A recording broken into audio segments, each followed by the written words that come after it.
boys and girls. It's great to be back with you again after taking a little break and then also having encountered that horrible storm last week, which set us back again. But it's good to be here with you. I hope you've been doing all well and your summer is going great for you and you're able to get outside and play and have some fun. And today I thought we'd come together and have another story. And today we're going to hear about the story of Miss Rumpius. Miss Rumpius. Now, before we start the story, I want to know if any of you know what a lupin is. A lupin. I bet you many of you don't know what a lupin is. Well, a lupin is actually a spring flower, and we can see it on the cover of this book, and they bloom in early to middle spring. And they're these big spiky flowers with all these kind of colorful little clusters on them, and they're really quite impressive. They don't last too long. But if you have a field of them, you can really notice them when you go by, and they do capture your attention. So they're very beautiful spring flowers. Well, the story of Miss Rumpius features these lupins, and we're going to hear about those as we go through this book today. So if you're in a nice, comfortable spot, relax for a bit, and we'll hear the story of Miss Rumpius. The book is actually dedicated to St. Nicholas, who is the patron saint of children, sailors, and maidens. St. Nicholas. Okay, here we go. The Lupin lady lives in a small house overlooking the sea. In between the rocks around her house grow blue and purple and rose-colored flowers. The Lupin lady is little and old, but she has not always been that way. I know.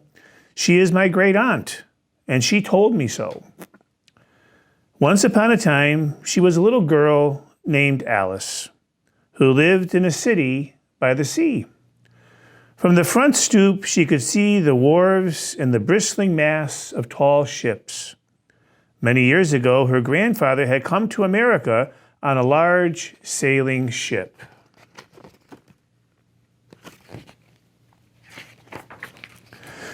Now he worked in the shop at the bottom of the house, making figureheads for the prows of ships and carving Indians out of wood to put in front of cigar stores. For Alice's grandfather was an artist. He painted pictures, too, of sailing ships and places across the sea. When he was very busy, Alice helped him put in the skies.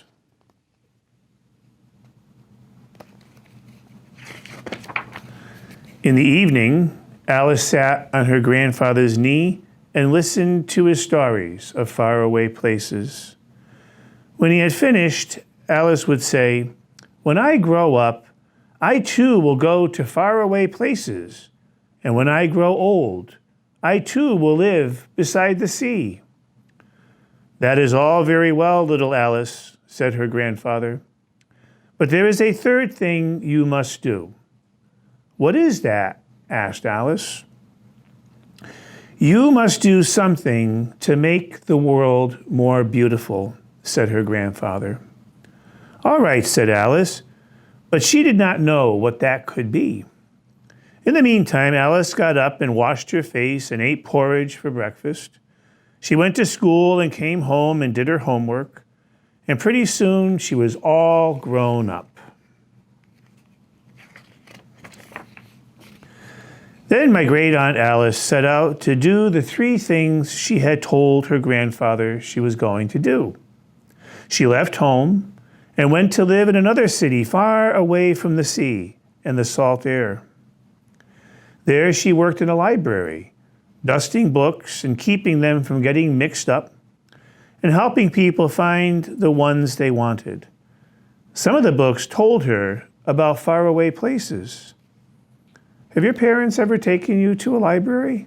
They're really kind of cool places. You should visit one sometimes.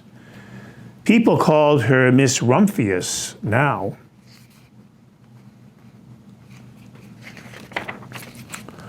Sometimes she went to the conservatory in the middle of the park, where when she stepped inside on a wintry day, the warm, moist air wrapped itself all around her, and the sweet smell of jasmine filled her nose.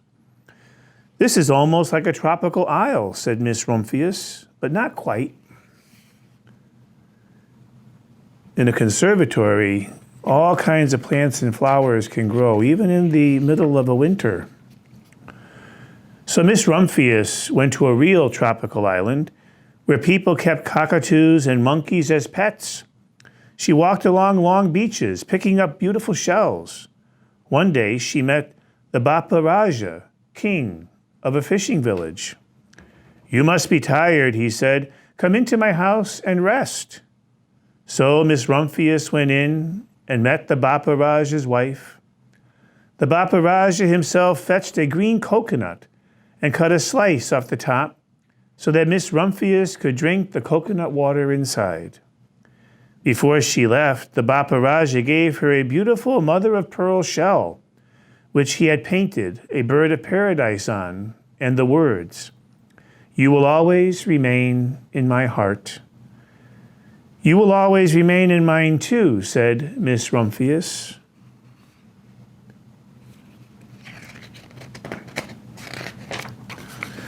My great-aunt, Miss Alice Rumpius, climbed tall mountains where the snow never melted. She went through jungles and across deserts. She saw lions playing and kangaroos jumping, and everywhere she made friends she would never forget. Finally, she came to the land of the lotus eaters, and there, getting off of a camel, she hurt her back. "What a foolish thing to do," said Miss Rumpius. "Well, I have certainly seen faraway places. Maybe it's time to find my place by the sea." And it was, and she did. So it seems that Miss Rumpius has really saw a lot of things and is starting to fulfill all the things she told her grandfather she would do. From the porch of her new house, Miss Rumpius watched the sun come up. She watched it cross the heavens and sparkle on the water, and she saw it set in glory in the evening. She started a little garden among the rocks that surrounded her house, and she planted a few flower seeds in the stony ground.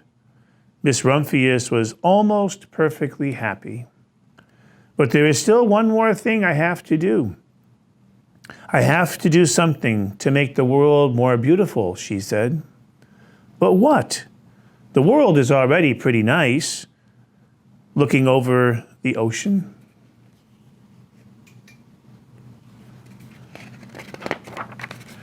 The next spring, Miss Rumpius was not very well. Her back was bothering her again, and she had to stay in bed most of the time. The flowers she had planted the summer before had come up and bloomed in spite of the stony ground. She could see them from her bedroom window, blue and purple and rose-colored. "Lupins," said Miss Rumpius with satisfaction. "I have always loved lupins the best.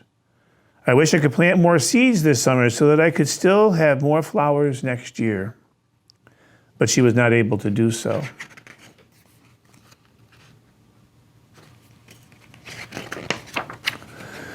After a hard winter came spring. Miss Rumpius was feeling much better now. Now she could take walks again. One afternoon she started to go up and over the hill where she had not been in a long time. "I don't believe my eyes," she cried when she got to the top. For there on the other side of the hill was a large patch of blue, purple, and rose-colored lupins. "It was the wind," she said as she knelt in delight. "It was the wind that brought the seeds from my garden here, and the birds must have helped." Then Miss Rumpius had a wonderful idea. She hurried home and got out her seed catalogs. She sent off to the very best seed house for 5 bushels of lupin seed. All that summer, Miss Rumpius, her pockets full of seeds, wandered over fields and headlands sowing lupins.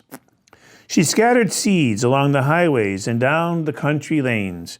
She flung handfuls of them around the schoolhouse and the back of the church. She tossed them into hollows and along stone walls. Her back didn't hurt her anymore at all. Now some people called her that crazy old lady.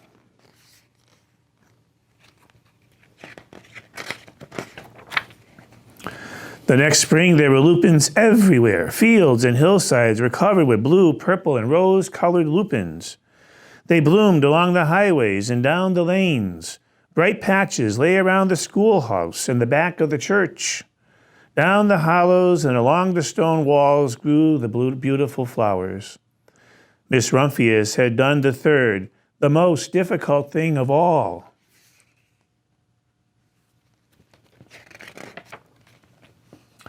My great-aunt Alice, Miss Rumpius, is very old now. Her hair is very white. Every year there are more and more lupins. Now they call her Lupin Lady. Sometimes my friends stand with me outside her gate, curious to see the old lady who planted the fields of lupins. When she invites us in, they come slowly. They think she is the oldest woman in the world.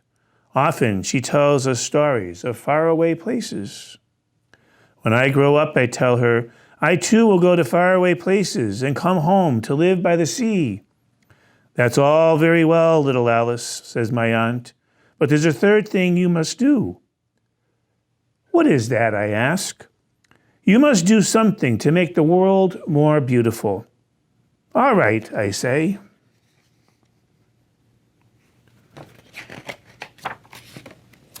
But I do not know yet what that can be.